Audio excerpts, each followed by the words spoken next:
2018 தை மாதம் 18ஆம் திகதி ஈழத்து இலக்கியத் துறையில் கவிதை, சிறுகதை, திரைப்பட நாடக விமர்சனங்கள், பத்திரிகைகள், மொழிபெயர்ப்பு, இதழியல் என பல்துறையில் தனது தனித்துவமான எழுத்துக்களால் மனித மனங்களை கவர்ந்த எழுத்தாளர், ஓய்வு பெற்ற அஞ்சல் அதிபர் திரு ஆனா ஜேசுராசா என்பவருடைய செவ்வியை ஈழத்து எண்ணிம நூலக நிறுவனத்தின் வாய்மொழி வரலாற்று ஆவணப்பதிவுக்காக பதிவு செய்கின்றோம். வணக்கம் ஐயா. வணக்கம். கவிதை பற்றிய ஒரு ரசனையை கூர்மைப்படுத்துவதில் இந்த மொழிபெயர்ப்பு கவிதைகளுக்கு ஒரு முக்கியமான பணி இருக்குது. ஆனால் எல்லா மொழிபெயர்ப்பு கவிதைகளும் செம்மையாக வந்தென்று சொல்ல முடியாது.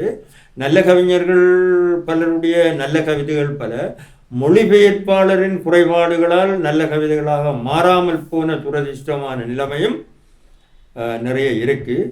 அதை அதாவது மண்பாசனை நாங்கள் சொல்கிறோம், யதார்த்தம் என்று சொல்லுகின்றோம். ஒரு மனிதனை சித்தரிக்கின்ற பொழுது பேச்சு மொழி மிக முக்கியமானது, அவனுடைய சூழல் முக்கியமானது, எல்லாம் முக்கியமானது. என்ன இப்போ அந்த மரபுமுறை கவிதையில் உள்ள சந்தம் என்று சொல்லப்படுகிறது தான் அந்த ஒரே டைப்பாக வரும். இப்போ பண்பா அகவல் அப்படி என்று எழுதினால் யார் எழுதினாலும் ஒரே மாதிரி தான் வரும். கம்பன் எழுதினாலும் ஒரே வரும், வேறு இன்னொரு எக்ஸ் எழுதினாலும் அப்படி தான். ஏனென்றால் அது ஜாப்பு தானே.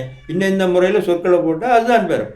ஒரு பாரிய இனக்குழுவின் மீது நிகழ்த்தப்படுகின்ற பாரபட்சம் மட்டுமல்ல, வன்முறையும் ஆகும்.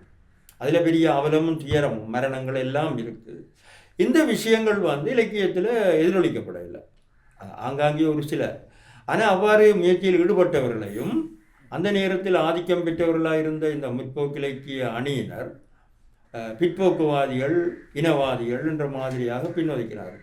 உண்மையில் ஒடுக்குமுறை எந்த வடிவத்தில் வந்தாலும் அது எதிர்க்கப்பட வேண்டும் என்று கார்ல் மார்க்ஸ் சொன்னதாக நாங்கள் அறிகிறோம். ஈழத்து இலக்கியங்கள், நாங்கள் ஒரு தனி தேசிய இனங்களுக்கு கொண்டு ஒரு தனி பண்பாடு, வரலாறு, மொழி வழக்கு எல்லாம் இருக்கின்ற பொழுது, தமிழகத்திலிருந்து வேறுபாடான அம்சங்கள் எல்லாம் இருக்கின்ற பொழுது எங்களோட அடையாளத்தை பேணுவதற்கு ஈழத்து இலக்கியம் என்ற ஈழத்து தேசிய இலக்கியம் என்பது ஒரு முக்கியமான விஷயம். சிறந்த கலைப்படைப்பு எப்பவும் பொதுமைத்தன்மையை கொண்டிருக்கும். அது ஒரு மனித பொதுமை, அதாவது இனம் சார்ந்து, மொழி சார்ந்து, இடம் சார்ந்து சில அடிப்படையான விஷயங்களை பேசும் என்று சொல்லப்படுகிறது. நாங்கள் இதில் காணலாம். உதாரணமாக வெளிநாடுகளில் சில அதிநவீன கோட்பாடுகள் வருது, அப்போதான் மாற்றி கொண்டிருப்பாங்க. இப்போ எல்லாரும் பின்னவீனத்துவம் என்று கலைக்கிறாங்க. நல்ல அம்சங்கள் அதுக்குள்ளே கொஞ்சம் இருக்கும், அதனுடைய எதிர்மறையான புத அம்சங்களை பற்றிய விமர்சனங்கள் எல்லாம் நிறைய இருக்குது. இப்போ மறைக்கப்படுகிற விஷயங்களை வெளியில் கொண்டு வரோம்னு சொல்லி போட்டு பாலியல் வக்கரிப்புகளெல்லாம் எழுதுகிறாங்க. என்ன மாதிரி ஒரு பாலியல் செயற்பாடு நடைபெற வேண்டாம். அவங்க சொல்கிறது என்னென்னா, இது வாழ்க்கையில் இருக்குத்தானே, இயல்பு தானே, ஒரு தரம்பில் இல்லைத்தானே. அப்போ அதை எழுத்தில் சொன்னா என்ன, படமாக காட்டினா என்னண்டு அப்படியே ஒரு கேமராவை வச்சு பதிகிற மாதிரி சொற்களில் அப்படியே விவரிக்கிறாங்க. இப்போ இது தேவையான ஒரு கேள்வி வருது. மேற்கு நாடுகளில் உள்ள அவனுடைய பண்பாட்டு சூழலில் உள்ள தன்மையும் எங்களோட இதுவும் ஒன்றல்ல.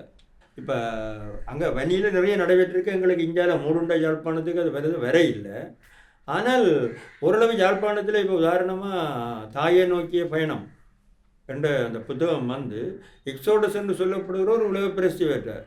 லியோன் ஜோரிஸ் என்ற ஒரு எழுத்தாளர் எழுதின எவ்வாறு இஸ்ரேலை அமைத்தார்கள், வெளியிலிருந்து யூத மக்களை எல்லாம் கொண்டு சேர்த்தார்கள் என்பதை சித்தரித்த ஒரு உலக பிரசித்தி பெற்ற புத்தகம் அது. அந்த புத்தகம் இங்கே யாழ்ப்பாணத்தில் அது மொழிபெயர்க்கப்பட்டு அச்சுத்தாள்கள் மற்ற அச்சு சாதனங்கள் எல்லாம் இலங்கை அரசாங்கத்தால் தடை செய்யப்பட்டிருந்த சூழலில் இளநாதம் பேப்பர் பதிப்பகத்தால் அது வெளியிடப்பட்டு 2 பாகம், ஒவ்வொரு பாகமும் கிட்டத்தட்ட 500 கிட்ட வரும். பெரிய கொப்பியோட்டையில் ரூல் பேப்பரில் வந்தது. தமிழ்நாட்டில் இவ்வளவு நிறுவனங்கள் எல்லாம் இதுவரைக்கும் அங்கே அந்த புத்தகம் வெளிவந்ததே இல்லை. ஆனால் இங்கே யாழ்ப்பாணத்தில் அது வந்தது இளநாதம் வெளியிடாதான் அது வந்தது. அது ஒரு முக்கிய உதாரணம்.